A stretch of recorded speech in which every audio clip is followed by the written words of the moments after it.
Casi todo lo que sabes del Nuevo Testamento fue escrito por manos como estas: pescadores, gente de campo, hombres con polvo de Galilea en las sandalias. Pero hubo una excepción. Hubo un hombre que no encajaba. Un hombre que no miraba al cielo buscando milagros, sino que miraba los cuerpos buscando síntomas. No era judío, no era pescador, y sin embargo, escribió más palabras en el Nuevo Testamento que el propio San Pablo. Hoy vamos a conocer al infiltrado, al hombre que cambió la historia con un bisturí en una mano y una pluma en la otra. Olvida por un momento las aldeas tranquilas de Israel. Nuestra historia empieza aquí, Antioquía.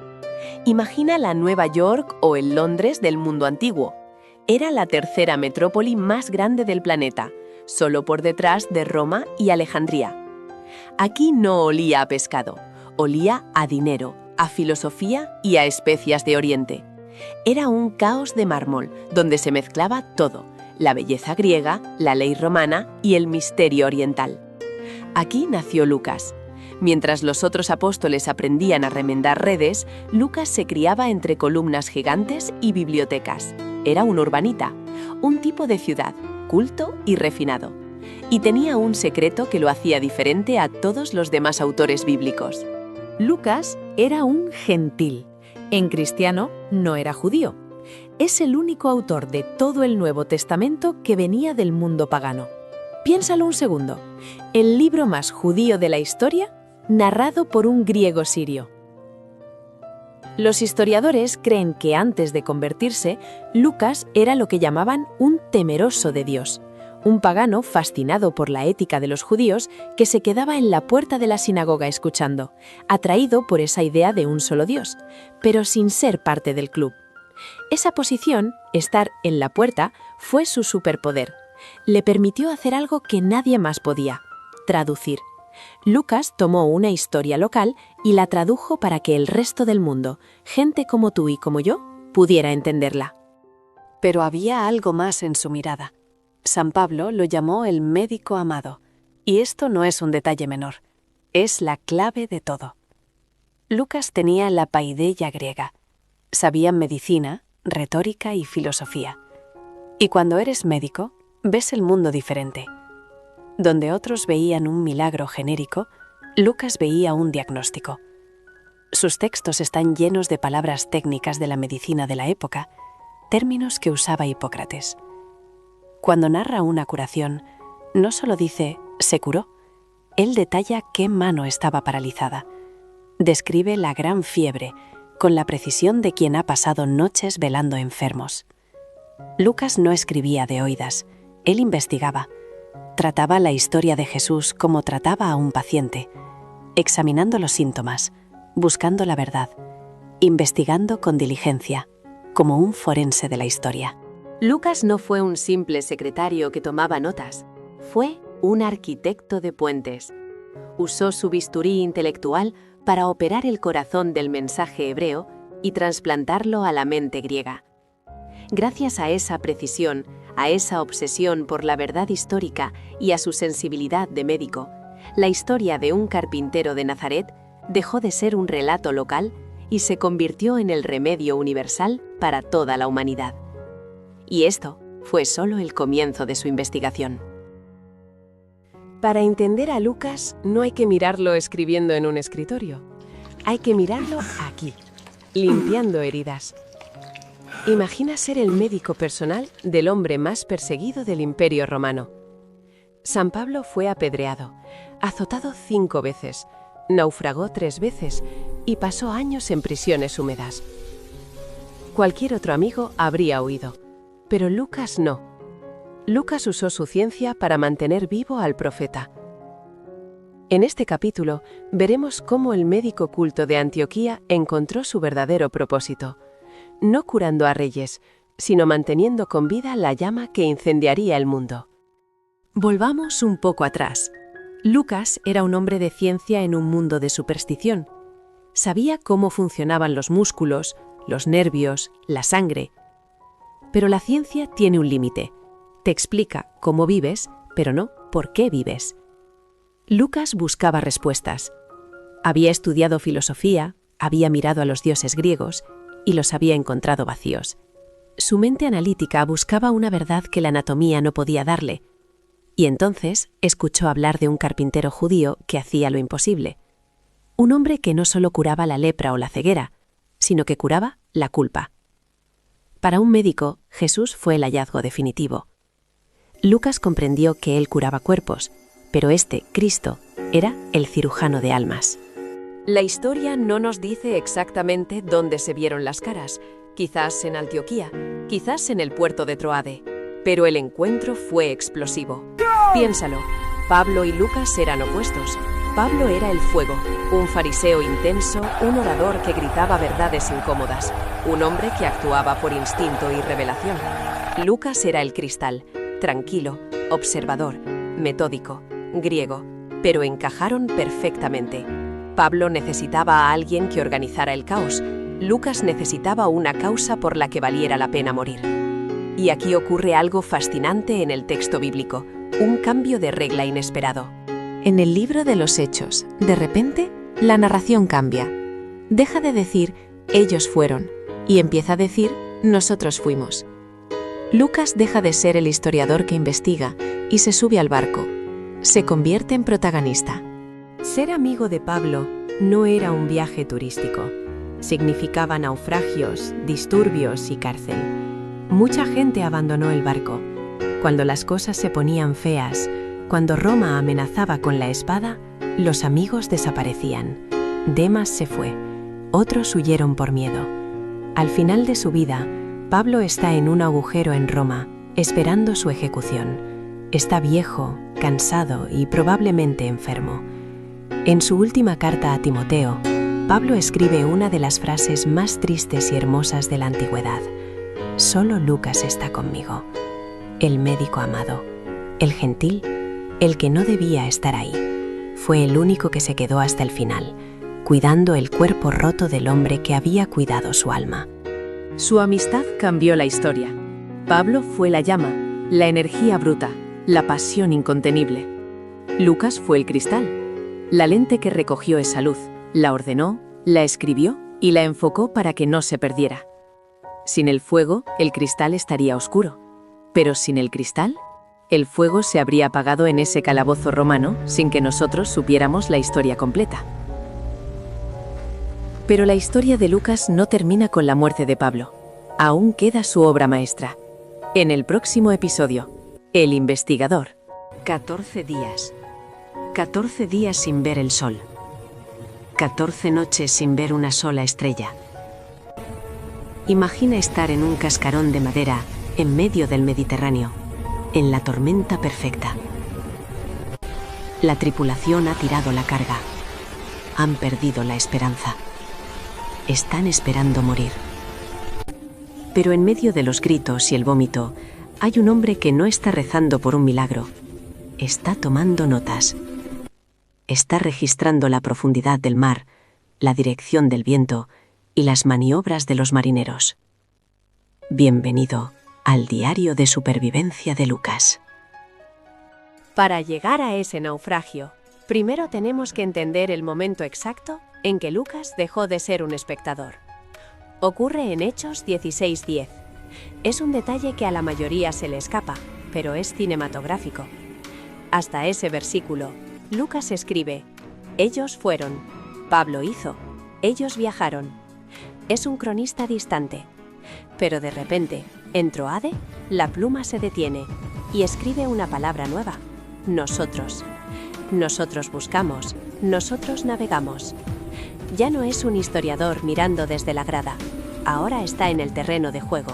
Y la misión es suicida: llevar el cristianismo a Europa. Pablo era el guerrero. Su voz incendiaba ciudades como Filipos. Pero su cuerpo estaba roto. Cicatrices, enfermedades crónicas, agotamiento. Aquí es donde entra el médico amado. Lucas fue el escudo invisible del guerrero. Sin la medicina de Lucas, la teología de Pablo se habría apagado en el primer invierno. Mientras Pablo enfrentaba a los filósofos y a los soldados, Lucas libraba una batalla silenciosa contra la infección y la fiebre. No solo curaba huesos, curaba el ánimo. Hizo que la iglesia de Filipos fuera la más generosa y leal de todas, probablemente porque él se quedó allí años, pastoreando corazones mientras Pablo seguía avanzando. Lo que nos lleva de vuelta a la tormenta en Malta. El relato de Lucas en Hechos 27 no es una metáfora religiosa, es un informe técnico. Usa términos náuticos precisos: sondear, ceñir las velas, refuerzo del casco. Describe el terror con la frialdad de un forense, pero también describe la paz. En medio del desastre, Lucas nos muestra que la fe no es ignorar la realidad. Él sabía exactamente cuán grave era la situación técnica, sabía que el barco se iba a romper, y aún así confió. Sobrevivieron, y ese naufragio no fue el fin, sino la puerta de entrada para evangelizar una isla entera. Todo termina en Roma, no en un palacio, sino en una celda húmeda. Cuando llegó la persecución de Nerón, tener el carnet de cristiano era una sentencia de muerte. Los amigos de Feria huyeron. Demas se fue. Todos tenían excusas, pero Pablo, mirando a la muerte a los ojos, escribe: «Solo Lucas está conmigo». Esos años de prisión no fueron tiempo perdido, fueron un regalo. En esa oscuridad, Lucas usó el tiempo para entrevistar, ordenar y escribir la obra que tú lees hoy. Si Pablo fue la voz que gritó el Evangelio, Lucas fue la mano que sostuvo la lámpara para que esa voz nunca se perdiera en la oscuridad. Así termina la historia del médico, pero su legado acaba de empezar. ¿Qué haces cuando tu líder está en la cárcel? ¿El mundo te persigue y no tienes a dónde ir? La mayoría se escondería, pero Lucas hizo algo que cambió la historia. Se dio cuenta de que tenía el recurso más valioso de todos: tiempo. Mientras Pablo estaba encadenado en Cesarea y Roma, Lucas tenía un pase de libertad por ser su médico. En lugar de esperar sentado, Lucas convirtió esos años muertos en la mayor operación de investigación periodística del siglo I. Salió a la calle con una misión: encontrar a los testigos que aún respiraban, antes que fuera demasiado tarde. Imagina a Lucas como un detective privado. Su prólogo lo dice claro: he investigado con diligencia. Sabía que las historias orales se las lleva el viento. Necesitaba la fuente original. Aprovechó su estancia en Palestina para rastrear a los ministros de la palabra. Y hay una entrevista, una sola entrevista, que define todo su evangelio. Hay cosas en el evangelio de Lucas que solo aparecen ahí, detalles íntimos que ningún apóstol hombre podría saber. ¿Cómo sabemos lo que sintió María cuando el ángel la visitó? ¿Cómo sabemos los detalles del pesebre? Solo hay una explicación. Es muy probable que, durante esos años de espera, el médico se sentara frente a la madre.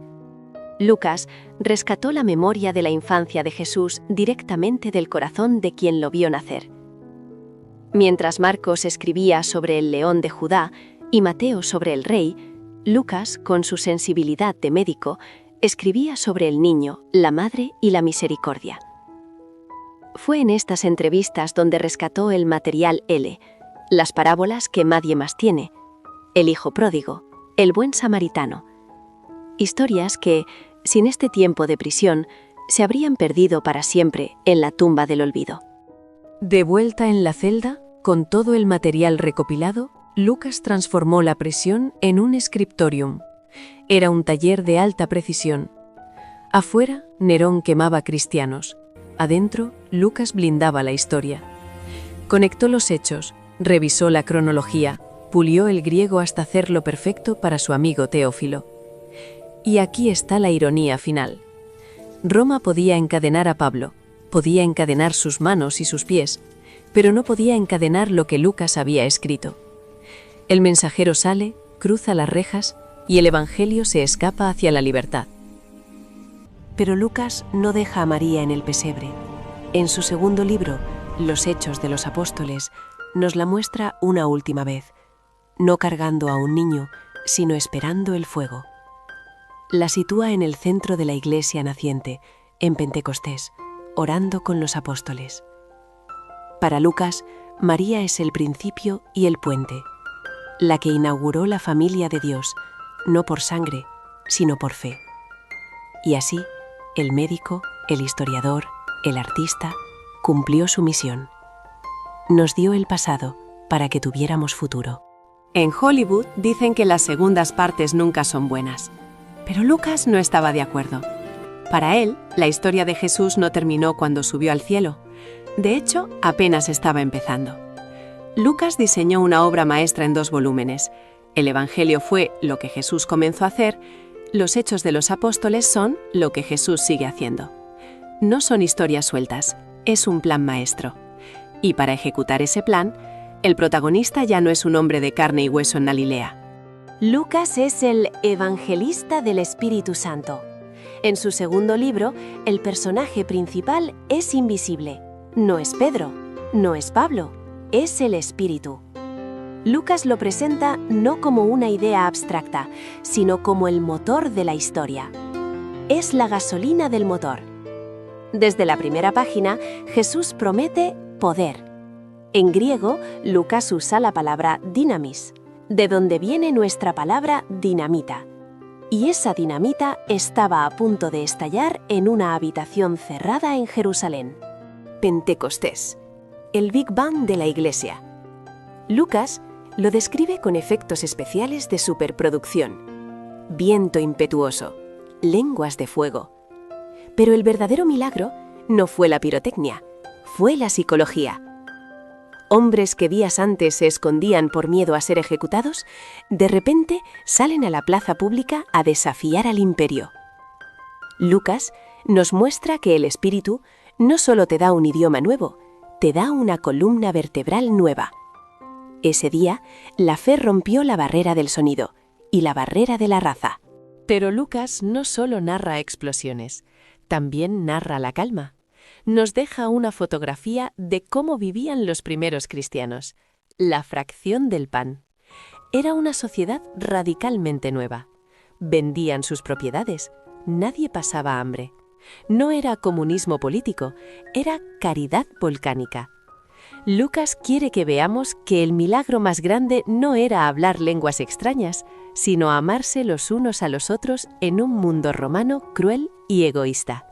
El fuego no se podía contener. Lucas traza la ruta geográfica perfecta. Jerusalén, Judea, Samaria y hasta los confines de la tierra. Rompió todas las reglas. Entró en casa de Cornelio, un soldado romano, el enemigo. Y con Pablo, la fe viajó en barco, a pie y naufragando hasta llegar al corazón de la bestia, Roma. Y así llegamos al final del libro. Lucas termina con una imagen poderosa y extraña. Pablo está preso, tiene cadenas en las manos. Pero Lucas escribe la última frase con una intención brutal. Dice que Pablo predicaba sin impedimento. ¿Por qué termina así? ¿Por qué no nos cuenta cómo murió Pablo? Porque para Lucas, la muerte del mensajero no importa. Lo que importa es que el mensaje llegó. Pueden encadenar al hombre, pero como nos enseñó Lucas desde la primera página hasta la última, la palabra de Dios no puede ser encadenada. El libro de los Hechos no tiene final, porque el capítulo 29 lo escribes tú. 17 de septiembre de 1998, Padua, Italia. Por primera vez en siglos, la Iglesia permite abrir una caja de plomo sellada. Dentro hay un esqueleto sin cabeza. ¿Es este realmente el hombre que escribió el Evangelio? ¿O es un fraude medieval? Durante años, los escépticos dijeron que era imposible saberlo. Pero Lucas era médico. Y creo que a él le habría encantado saber que, 2000 años después, sería otro equipo de médicos el que contaría su última historia. Bienvenidos a la autopsia de San Lucas. Pero antes de ver el ADN, veamos la escena del crimen.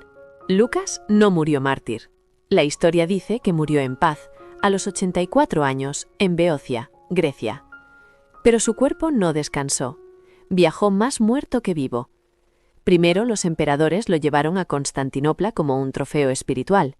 Luego, en medio de las cruzadas y las guerras, alguien sacó el cuerpo de contrabando hacia Italia para salvarlo. Y para complicarlo todo más, en el siglo XIV, el emperador Carlos IV, un coleccionista obsesivo, se llevó el cráneo a Praga y dejó el resto en Padua. Resultado, un rompecabezas de huesos esparcido por Europa. Volvamos a 1998, el momento de la verdad. Trajeron el cráneo desde Praga para cotejarlo con el cuerpo de Padua. Era una apuesta arriesgada. Si no encajaban, la tradición de siglos se derrumbaría. Los científicos tomaron la primera vértebra, el atlas, y la acercaron a los cóndilos del cráneo. Era una llave y una cerradura. Encaje anatómico perfecto. El cráneo y el cuerpo eran de la misma persona. Pero la ciencia tenía más sorpresas. El análisis forense reveló a un hombre de 1,63 de estatura. Los huesos gritaban la verdad. Tenían osteoporosis avanzada y artritis severa.